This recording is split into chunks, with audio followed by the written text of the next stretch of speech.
Ready? Start.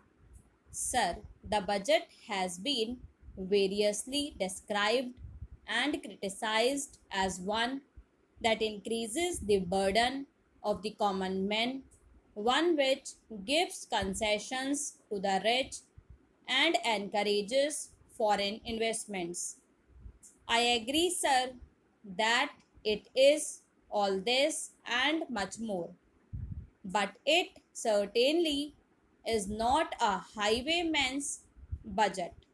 To my mind, sir, the budget is sincere, conscientious, and at the same time, it is a bold effort on the part of the finance minister, who is charged with heavy responsibility of finding resources for the 10th five-year plan. This plan, to my mind, sir, is not at all ambitious in view of our needs. It may be looked upon as a rather heavy demand, but looking to our needs, it is not very ambitious. Sir, the fact that even the considerations of the coming general elections could not deflect the finance minister from the course which seemed to him necessary and proper should earn him the appreciation of every right thinking man. The common man's interest, as I said, is nearer to our hearts than perhaps some others can claim, or at least it is equally nearer to us, and yet there come times in a nation's history when it becomes necessary for the people to postpone the fruits of their labor and enterprise to secure the future. Here also, sir, opinions may differ.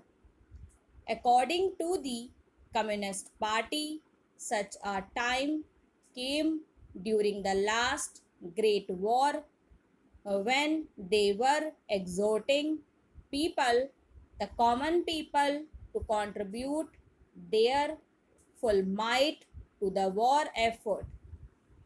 According to us, however, sir, we are passing through such a time at the present moment, and I have no doubt that the common people appreciate this position and will willingly tighten their belts, contribute their full might, and will surely return the Congress to power, having full confidence in the future and looking to a future where their prosperity will be assured of a far better social and economic order. Who, sir, does not sympathize with the difficulties of the common man? As a matter of fact, most of us come from that class, and I am sure the finance minister would have liked to do away with some of the levies. None would have been happier if he could have done without these new levies, but there are, sir, certain very imperative limitations. We are passing through a critical period. Sir, it may not be necessary to continue these levies for a long time. Rather, I am inclined to think that before long it may be possible to give up some of them at least. I have very valid reasons to think so. Our public undertakings are coming to their own, and some of our important irrigation and power projects have just been completed. Some others are nearing completion, and in due course, I think in the very near future, they must yield returns. This will go a long way to lighten the burden of the common man. We might, sir, also resort to some other ways. I suggest that we might take to public trading in some specific items of export and import. That would also certainly go a long way and help us. The private corporate sector has been steadily growing and has been developing capacity. It is sure to benefit from all these present concessions and develop greater capacity. This sector must come forward to meet new demands for taxation in the future. I agree that so far as indirect taxation is concerned, it has reached the saturation point, but the corporate sector, growing as it is in strength, in vitality, and in capacity, will not, I am sure, shrink its responsibility to contribute to the common fund. I wish, sir, the committee which had been appointed to go into where the additional national income had gone had entered upon its labors a bit earlier and had made its findings available to us.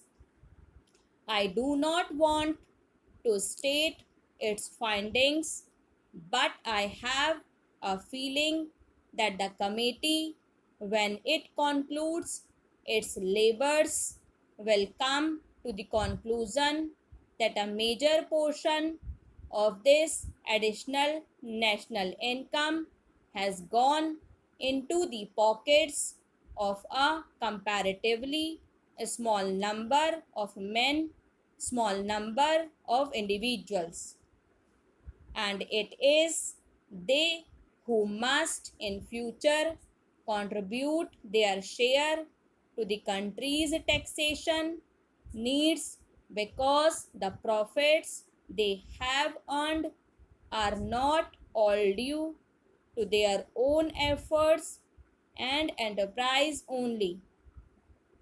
To a very large measure, they are the result of the economic policies of the government and due to certain other circumstances to which they did not contribute anything. Therefore, there is ample justification for the two taxes, the capital gains tax and the excess profits tax. I need not go in detail into all the reasons that my honorable friend has explained earlier so lucidly, but I must say that I entirely agree with them all. Having said this, I would like to say a few words about allocations which have been made to the various ministries in the budget.